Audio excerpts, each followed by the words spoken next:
भारत माता की, भारत माता की, भारत माता की। वंदे वंदे वंदे। तीर्थ वर नेमिष विख्याता, अति पुनीत साधक सिद्धिदाता। जिस नैमिषारण्य के बारे में रामचरितमानस ने ये पवित्र पंक्तियां लिखी हैं, ऐसे नैमिष की धरा को कोटि कोटि नमन करते हुए आप सभी मतदाता बहनों और भाइयों का मैं हृदय से स्वागत करता हूं, अभिनंदन करता हूं। मां ललिता के इस पावन भूमि पर, जिसे महर्षि दधीचि ने अपनी हड्डियां दान करके दैवीय शक्तियों की विजय के संकल्प की भूमि में के रूप में आगे बढ़ाया था, ऐसी पावन धरा नैमिषारण्य को मैं नमन करते हुए आप सबका हृदय से अभिनंदन करता हूं। बहनों और भाइयों, एक फैशन सा बन गया है भारत की सनातन संस्कृति को गाली देने की, भारत की ईश्वरीय सत्ता को चुनौती देने की, प्रभु राम और प्रभु कृष्ण के अस्तित्व को चुनौती देने की। और इसके बारे में तो मैं केवल यही कहूंगा कि विनाश काले विपरीत बुद्धि। जब किसी की बुद्धि विपरीत होती है तो प्रभु सत्ता को चुनौती देता है, सनातन धर्म को गाली देता है और आपकी आस्था के साथ खिलवाड़ करता है। इन्हें नहीं मालूम ये हिंदुस्तान है, यहां की ऋषि परंपरा केवल यज्ञ हवन तक ही अपने आप को सीमित नहीं करती थी, केवल अपना व्यक्तिगत आध्यात्मिक साधना तक ही सीमित नहीं रहती थी। शांति काल है तो शास्त्र का चिंतन करता रहा है, और विपत्ति काल रहा है तो शस्त्र का संधान भी करता रहा है। शस्त्र और शास्त्र की भूमिका बेहतरीन समन्वय है हमारा नैमिषारण्य, जहां के ऋषियों की अस्थियों ने भी देवताओं के लिए शस्त्र का संधान बना करने का काम किया था। तो बहनों और भाइयों, ये सनातन विरोधी, ये प्रभु राम और प्रभु श्री कृष्ण की सत्ता को चुनौती देने वाले कहां ठहर पाएंगे। आज अपनी हार को सुनिश्चित देख करके ये फिर से राम के अस्तित्व को चुनौती देने लग गए हैं। क्या आप इसको स्वीकार करेंगे? क्या प्रभु राम के अस्तित्व को चुनौती देने वालों को स्वीकार करेगा क्या भारत? आपने देखा होगा बदलते हुए भारत को, मोदी जी के नेतृत्व में आज एक नया भारत का दर्शन पूरा देश कर रहा है। और बहनों और भाइयों, आज तीसरे चरण का मतदान भी हो रहा है। 2 चरण में पहले संपन्न हो चुके हैं। 2 चरण में 191 सीटों पर चुनाव हुआ, तीसरे चरण में 94 सीटों पर फिर से चुनाव हो रहे हैं। यानी आज के बाद आधा चुनाव संपन्न हो चुका होगा। आधा चुनाव संपन्न होने का मतलब जो दुनिया देश की आवाज है, फिर एक बार 400 पार, फिर एक बार, फिर एक बार।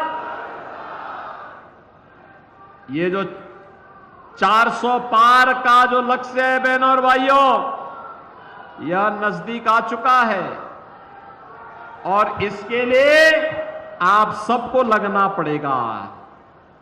एक एक सीट का हिसाब रखना पड़ेगा और तब फिर एक बार मोदी सरकार भी आएगी और अब की बार 400 पार का लक्ष्य भी पूरा होगा।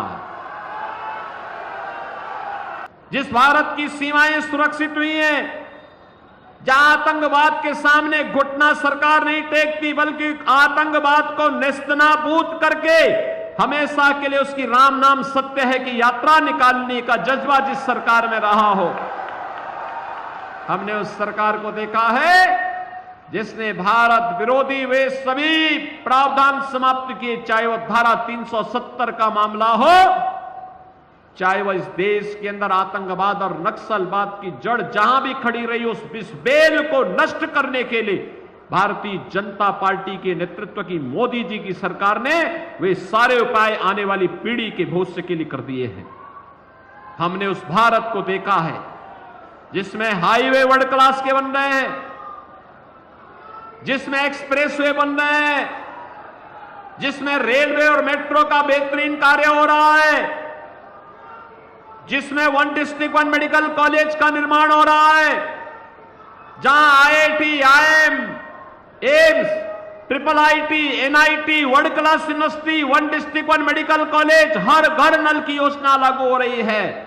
और हमने उस भारत को देखा है जिस भारत में 80 करोड़ लोग राशन की सुविधा का फ्री में लाभ प्राप्त करते हैं।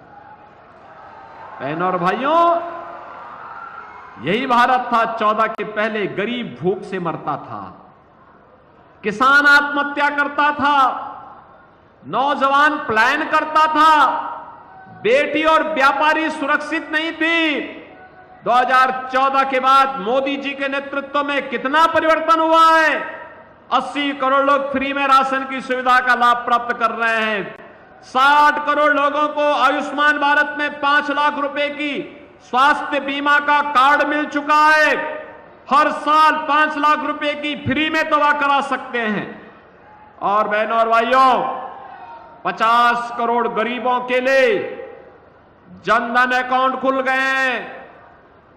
पैसा दिल्ली या लखनऊ से जो आएगा सीधे उसके खाते में जाएगा, बीच में कोई मध्यस्थ नहीं रहेगा। गरीब का पैसा गरीब के पास जाएगा।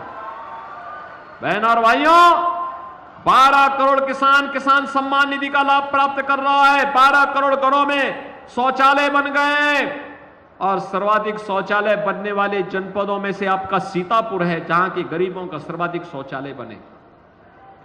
10 करोड़ गरीबों के घर में उज्ज्वला योजना का सिलेंडर पहुंच गया है। सर्वाधिक सिलेंडर आपके सीतापुर जनपद में आए हैं। 4 करोड़ घर बन गए हैं, जिनमें से 2 लाख घर तो केवल आपके सीतापुर जनपद को मिले हैं। बहनों और भाइयों, मैं इसीलिए आपके पास आया हूं आपसे कहने के लिए, मोदी जी ने कहा है जितने लोग बचे हैं जिनके घर में सिलेंडर नहीं, उनको आश्वस्त कर दो कि इसके बाद चुनाव के बाद उनको 100% जिनके पास घर अभी भी नहीं मिल पाया है उसको घर मिलेगा। राशन की सुविधा आगे भी 5 वर्ष तक निरंतर जारी रहेगी। मोदी जी ने इन सभी चीजों के लिए आपको आश्वस्त कर दिया है। और इसलिए बहनों और भाइयों, आज मैं आपके पास आया हूं। ये परिवर्तन तब आया है जब आपका एक वोट मोदी जी के समर्थन में कमल चुनाव चिन्ह पर गया है। जब यही वोट कांग्रेस के हाथ पर जाता था, समाजवादी पार्टी की साइकिल पर जाता था, तो अयोध्या में राम जन्मभूमि पर आतंकी हमला होता था, काशी में संकट मोचन मंदिर पर हमला होता था। आज देखो मंगलवार का दिन है और संकट मोचन मंदिर पर इन लोगों ने समाजवादी पार्टी की सरकार के समय में आतंकी हमला करवाया था। तब बहनों और भाइयों, रामपुर में सीआरपीएफ कैंप पे हमला हुआ था। अयोध्या, लखनऊ, वाराणसी की कचहरियों पर हमला हुआ था। ये तो मुलायम सिंह जी की समाजवादी पार्टी की सरकार के समय।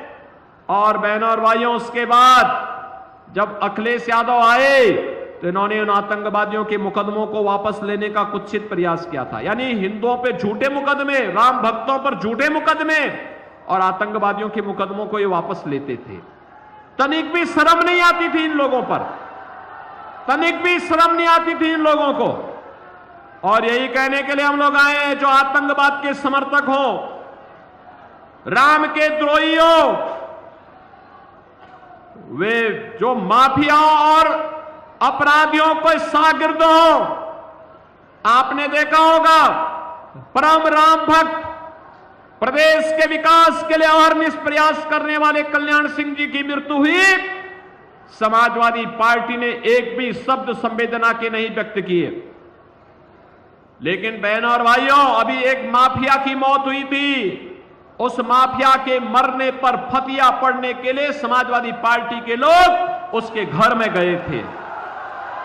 ये राम भक्तों के विरोधी है, ये माफियाओं के समर्थक हैं, ये राम भक्तों पर गोली चलाते हैं और आतंकवादियों के मुकदमों को वापस लेते हैं। इन लोगों से बदला लेने का समय है। ये महापर्व चुनाव, अपना एक एक वोट ऐसा ठोकिए, ऐसा लगाइए कि ये आतंकवाद समर्थक हमेशा के लिए भारत की चुनाव की प्रक्रिया से गायब हो जाए, वह आपके चुनाव से लड़ने का हिम्मत ही न करने पाए। सहमत हैं? सहमत हैं? बहनों और भाइयों, ये चुनाव केवल चुनाव नहीं है, ये चुनाव है नए भारत को आत्मनिर्भर और विकसित भारत बनाने का। आत्मनिर्भर और विकसित भारत बनाएंगे। आत्मनिर्भर भारत का मतलब हर नौजवान आत्मनिर्भर, उसके हाथ को रोजगार होगा। हर व्यापारी आत्मनिर्भर, हर महिला आत्मनिर्भर, हर अन्नदाता किसान आत्मनिर्भर। और आत्मनिर्भरता के इस लक्ष्य को प्राप्त करने के लिए बहनों और भाइयों, मोदी जी का तीसरी बार प्रधानमंत्री बनना आवश्यक है। सहमत हैं? और मोदी जी को प्रधानमंत्री तीसरी बार बनाना है और अब की बार 400 पार का लक्ष्य प्राप्त करना है, तो बहनों और भाइयों, अशोक रावत को यहां से भारी बहुमत से विजयी बना के भेजना होगा। एक कांग्रेस और सपा का गठबंधन के जो प्रत्याशी हैं, इनकी जमानत जब्त करेंगे ना? सहमत हैं? करेंगे तो कमल चुनाव चिन्ह पर आपको वोट देना होगा। सहमत है ना? दूसरा, घर घर में मोदी जी का संदेश पहुंचाना होगा। और पहुंचाना क्या होगा? विकसित भारत के लिए, आस्था का सम्मान करने के लिए, गरीब कल्याण के लिए, सुरक्षा और समृद्धि के लिए कमल आवश्यक है। कमल चुनाव चिन्ह आवश्यक है। बोलेंगे ना? पहुंचाएंगे? तो फिर आप सब मेरे साथ बोलेंगे, भारत माता की, भारत माता की, भारत माता की।